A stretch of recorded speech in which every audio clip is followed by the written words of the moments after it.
Bonjour à tous. Donc effectivement, je vais débuter la session d'aujourd'hui par des considérations assez générales et, comme vous allez voir, extrêmement simples autour de l'énergie.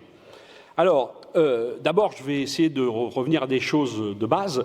Quelle est la forme d'énergie que nous utilisons? Alors, je dis tout de suite quelque chose de très important sur lequel je reviendrai. L'homme ne crée pas d'énergie. Il ne fait que de transformer l'énergie qui existe sous une certaine forme, et on va le voir d'où elle vient, en une autre forme que l'on peut utiliser. Et donc, comme vous le verrez, j'ai une bonne nouvelle à vous annoncer, l'énergie est gratuite. Toutes les énergies sont gratuites, mais il faut quand même payer, et on va voir pourquoi. Les sources d'énergie, eh bien, pratiquement toutes celles que nous utilisons, comme nous le verrons, sont d'origine solaire, et on va essayer d'y passer un peu de temps. Mais pour le moment, on va classer les énergies en deux grandes catégories, celles qui sont renouvelables, c'est-à-dire qu'au fur et à mesure de leur consommation, on peut en retrouver des sources équivalentes à ce qu'on consomme, soit elles sont non renouvelables, c'est-à-dire que nous épuisons des stocks, et quand le stock est épuisé, eh bien, il n'y a plus de stock. Donc voilà, donc c'est pour ça que, évidemment, nous parlons souvent d'énergie renouvelable ou non renouvelable. Alors dans la catégorie des renouvelables, bien, je vous laisse les lire, on y reviendra tout à l'heure. J'ai rajouté les déchets parce qu'en quelque sorte, c'est une source d'énergie renouvelable que d'utiliser de l'énergie qui provient de nos déchets. Par contre, en non renouvelable, alors après on peut faire la différence entre les déchets renouvelables et non renouvelables, mais c'est pas très important. Dans le non renouvelable, il y a évidemment l'ensemble des énergies fossiles, où nous puisons un stock, qui ont été constituées. Alors, elles pourraient être renouvelables, les énergies fossiles. Il suffirait de les utiliser à la vitesse où on les produit. Et comme elles ont été produites sur des centaines de milliers d'années, et que nous les consommons plutôt sur des dizaines d'années, les deux temps sont trop différents pour qu'on puisse envisager d'en faire des énergies renouvelables. Et puis, il y a le nucléaire qui n'est pas renouvelable, même si, comme nous le verrons dans différentes présentations, les sources peuvent être relativement abondantes selon les choix que l'on a. Alors, comme je vous l'ai dit, toutes ces énergies, sauf le nucléaire, viennent du Soleil. C'est-à-dire la véritable source d'énergie primaire de l'ensemble des énergies que nous utilisons parce que nous les transformons, c'est le Soleil. Alors évidemment la biomasse, parce que ça fait pousser les plantes, et comme vous le savez, les plantes ont cette faculté fantastique de prendre l'énergie solaire que nous n'avons pas en tant qu'animaux, les animaux ne font pas ça, mais les plantes le font, elles prennent directement l'énergie solaire et le transforment en molécules relativement évoluées qui conduisent au vivant. Il y a évidemment le vent. Alors le vent, vous allez me dire que la rotation de la Terre déclenche du vent à haute altitude, mais le vent qui est utilisé dans les éoliennes, c'est un vent qui est souvent dû à des différences de température à des différents endroits de la planète et qui crée, par des mouvements d'air froid et d'air chaud, de la convection ou de mouvement de l'air qui produit du vent. L'hydraulique, parce que l'eau est évaporée avec l'énergie du soleil et ensuite retombe dans des réservoirs qu'ensuite nous utilisons pour faire de l'énergie d'origine mécanique. Et puis, donc, une fois plus, j'ai gardé la catégorie des déchets. Donc, toutes les énergies renouvelables sont d'origine solaire. Mais aussi les fossiles. Les fossiles viennent de la décomposition de la matière organique il y a un certain nombre de temps, qui, sous l'effet de la pression et de la température, ont été réduites avec le temps sous forme de revenir, dans le meilleur des cas, ou le pire des cas, sous forme de charbon, c'est-à-dire en carbone pur, avec différentes molécules qui vont d'hydrogénure de carbone jusqu'au carbone. Cet ensemble-là est donc que la source primaire d'énergie de la planète Terre, c'est en fait le Soleil. Voilà, sauf le nucléaire, qui provient effectivement de transformation de la matière sans faire intervenir le Soleil. On pourrait dire que tout est nucléaire, puisque, comme vous le savez, le Soleil lui-même marche par de l'énergie nucléaire sous forme de fusion. Donc, quelque part, toute l'énergie que nous utilisons est nucléaire, mais je crains que ce ne soit pas politiquement correct de le présenter comme cela. Alors, je vous ai dit que toutes les énergies étaient gratuites. Ben évidemment, le Soleil, personne ne nous fait payer un droit d'accès au Soleil, et donc la source ultime d'énergie, elle est gratuite. Et puis, le pétrole, le gaz, etc. sont dans le sol, et a priori, tout le monde peut le ramasser. Alors qu'est-ce que nous payons? Pourquoi il faut payer l'énergie? Il y a deux grandes raisons de payer l'énergie. Il y a ce qu'on appelle la rente en économie, c'est-à-dire que pour accéder au puits de pétrole, il y a quelqu'un qui possède le puits de pétrole et qui a trouvé la bonne idée que puisqu'il possède le puits de pétrole, eh bien, il peut faire payer les gens qui vont creuser ou faire des forages pour récupérer le pétrole. Pareil pour le charbon, etc. Donc vous avez des gens qui possèdent, entre guillemets, le sol, c'est une partie, et qui l'utilisent. Alors, ce qui est important de voir, et c'est la raison de cette slide, c'est le fait qu'une grande partie du prix, c'est la transformation. Donc là, j'ai mis un tableau compliqué, mais qui n'a pas d'importance, qui montre comment, une fois qu'on a récolté des énergies fossiles, le pétrole, dans ce cas-là, on le transforme en carburant pour les avions, pour les bateaux, etc.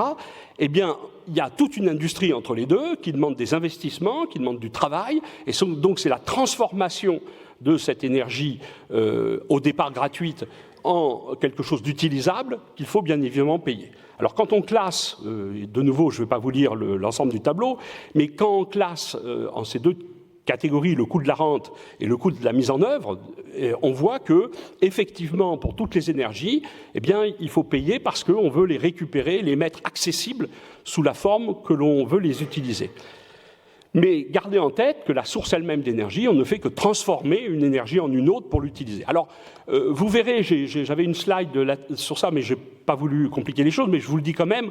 En fait, le problème, ce n'est pas l'énergie.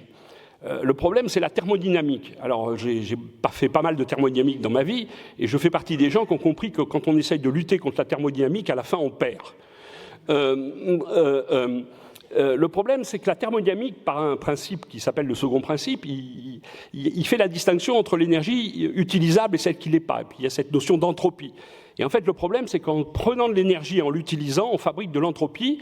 Et il y a une conservation globale de l'énergie, mais cette fabrication d'entropie, eh bien, évidemment, fait une forme d'énergie va vers une forme d'énergie qui n'est plus utilisable. Et c'est ça un peu le problème. Ce qui fait dire à certains que ce n'est pas une crise énergétique que nous vivons, c'est une crise d'entropie. Bon, comme moi j'aime bien le bazar, l'entropie, ça m'amuse. Bon, enfin, ceci dit, ça coûte cher, l'entropie. Alors, je vais vous montrer quelques courbes, puis on va essayer d'en tirer des leçons. Bon, la première, c'est une courbe que nous avons déjà vue, une courbe classique, c'est l'évolution de la consommation énergie au niveau mondial par différentes formes d'énergie. Alors, vous avez des tas de variations de cette courbe. Mais vous voyez que pratiquement en 2 siècles, depuis le début du XIXe siècle, nous avons en particulier, depuis un siècle en particulier, augmenté de façon considérable notre consommation d'énergie. Alors, il y a une courbe qui est intéressante, c'est de comparer, les deux courbes sur des échelles évidemment qui ne sont pas les mêmes, qui sont les évolutions de la consommation énergétique et les évolutions de la population mondiale. Alors, nous avons eu la question hier, et vous voyez ici sur cette courbe, qu'à l'ordre 0, la réponse est claire.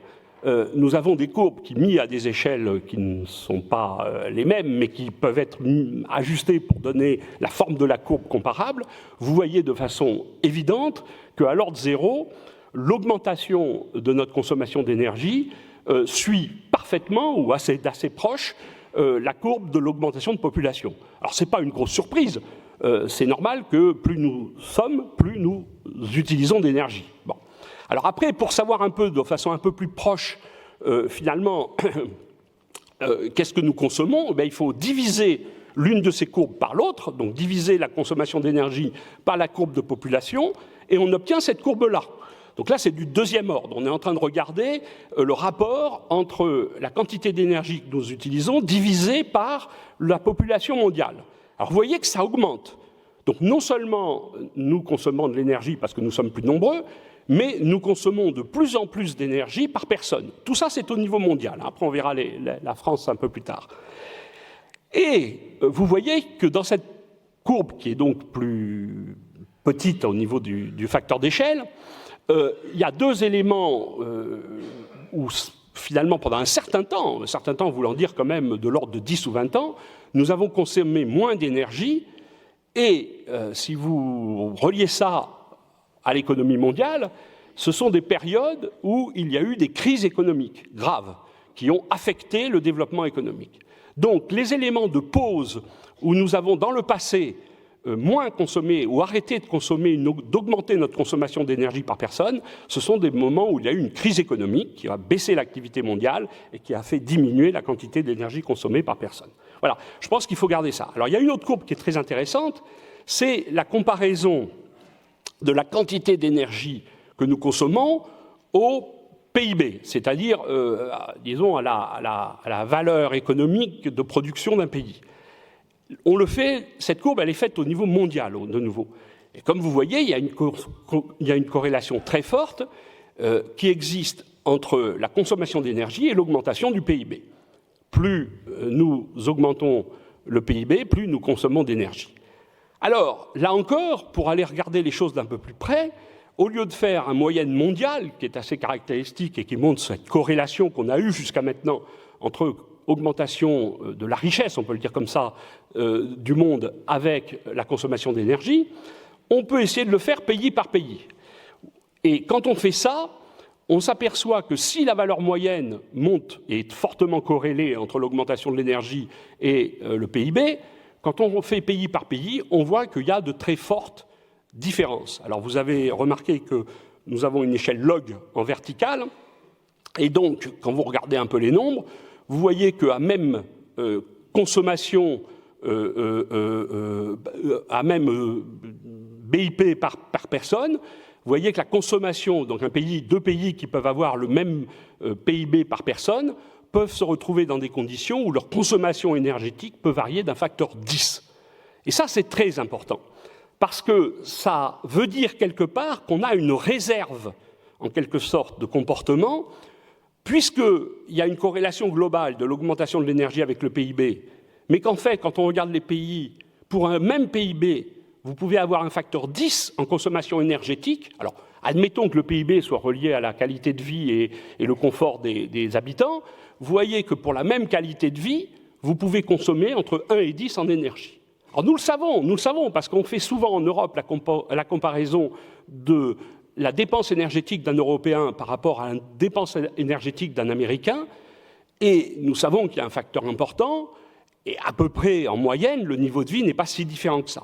Donc on sait bien qu'il y a des différences importantes pour la même consommation, la même qualité de vie, on va le dire comme ça, on est capable de consommer plus ou moins d'énergie. Alors pourquoi je dis que c'est important ?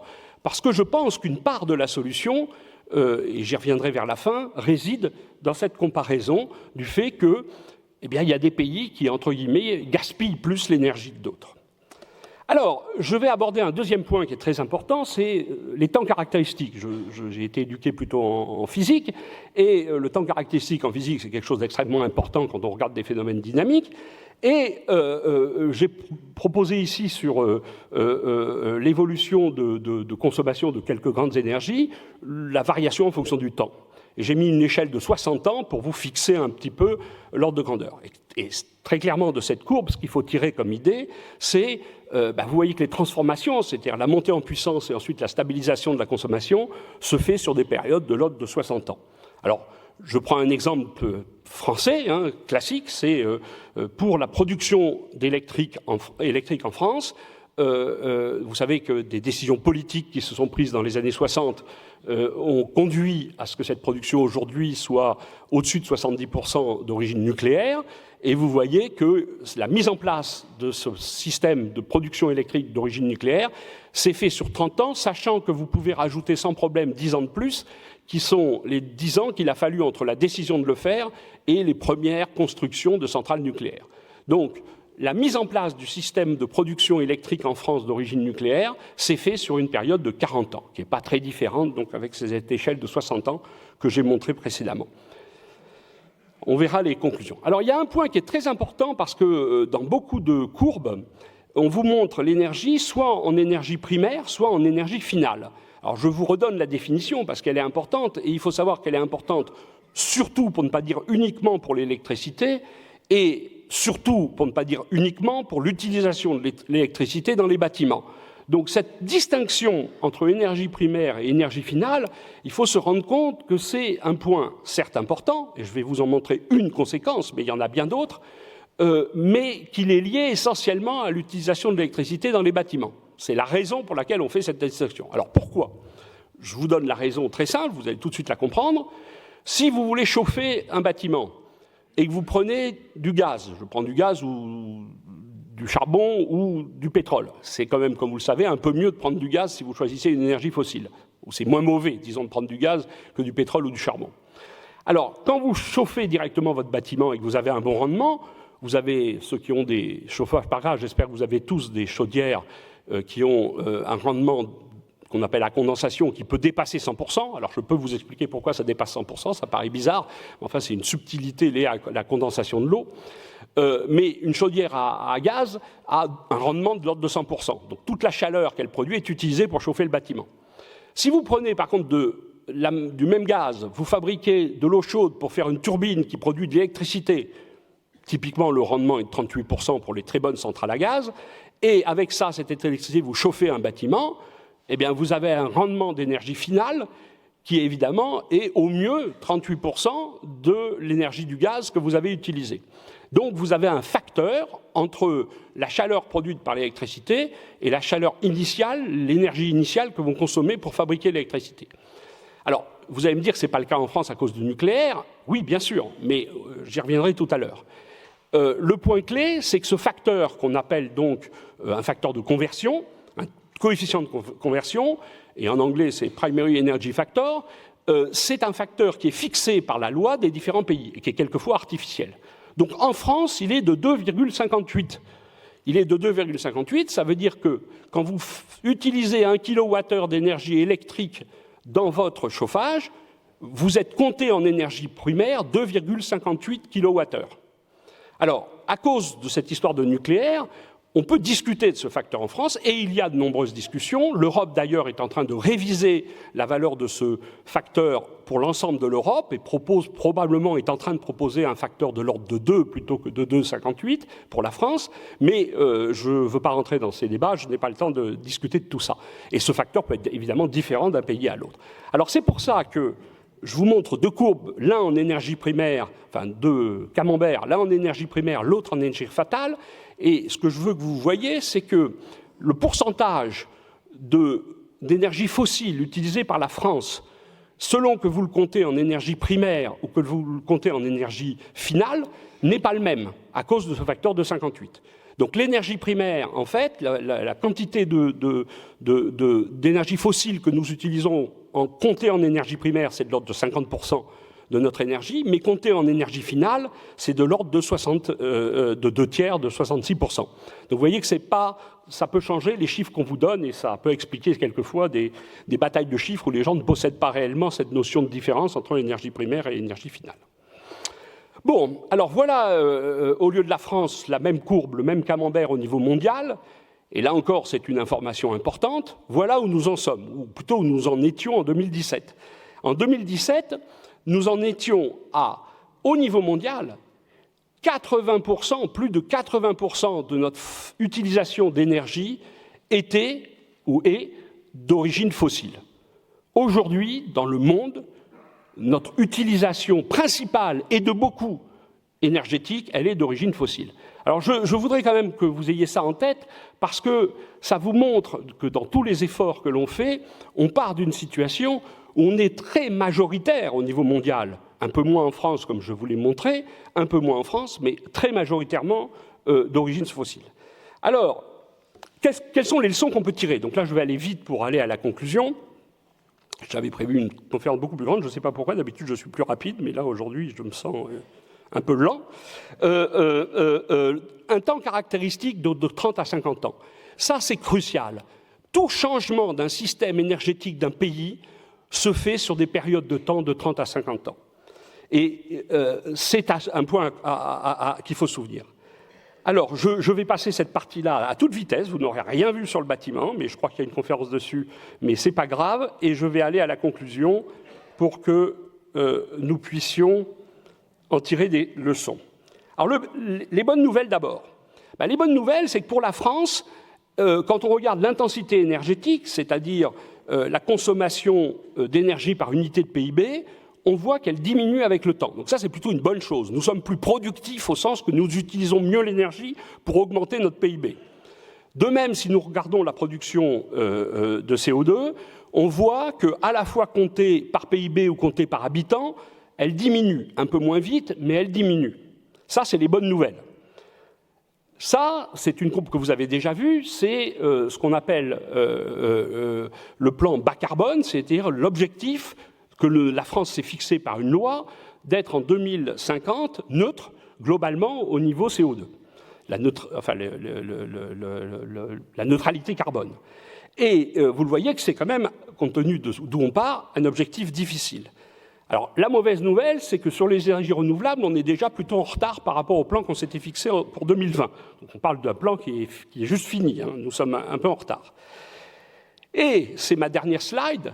Pour moi, la très mauvaise nouvelle, c'est ce qui s'est passé en France entre 2015 et 2018. Vous avez ici, et j'ai extrait cette courbe du rapport officiel du suivi par les instances gouvernementales du plan bas carbone, donc c'est pas du tout, c'est la réalité. Vous voyez qu'en 2015, nous avons voté une loi qui nous fixait une trajectoire bas carbone, qui est la trajectoire en vert, qui était celle que la loi de 2015 nous fixait pour atteindre les objectifs que l'on s'était fixés. Entre-temps, on a changé un peu les objectifs. Comme on l'a vu, ils sont d'ailleurs un peu plus rigoureux maintenant, les objectifs. Mais ce qui est important, c'est qu'en 2018, nous avons voté une autre loi qui prenait en compte qu'entre 2015 et 2018, nous n'avions pas vraiment suivi la courbe verte. Donc, qu'est-ce qu'on a fait? On s'est fixé des objectifs, qui plus est un peu plus ambitieux, et on est reparti avec les objectifs un peu plus ambitieux, avec une courbe qui est plus pentue. Donc, puisqu'on n'a pas fait de travail, et ça rejoint le discours d'hier de bien des personnes, en disant plus on attend, plus ce sera dur. Vous en avez une illustration là. Plus on attend, plus la pente est rude. Alors, je sais que si elle est droite, le fait qu'elle soit rude, c'est moins dur que si elle est avec des virages, mais enfin, quand même, ça va être un peu difficile. Voilà. Et ce que je voulais dire, c'est que pour moi, cette courbe officielle, qui n'est pas du tout quelque chose qui est recalculé, etc., illustre le fait que nous sommes face à des défis que nous tenons aujourd'hui difficilement. Désolé d'avoir une conclusion un peu négative, mais je pense qu'aujourd'hui, nous allons examiner des solutions qui nous permettront de nous remettre, je l'espère, sur les rails. Merci beaucoup.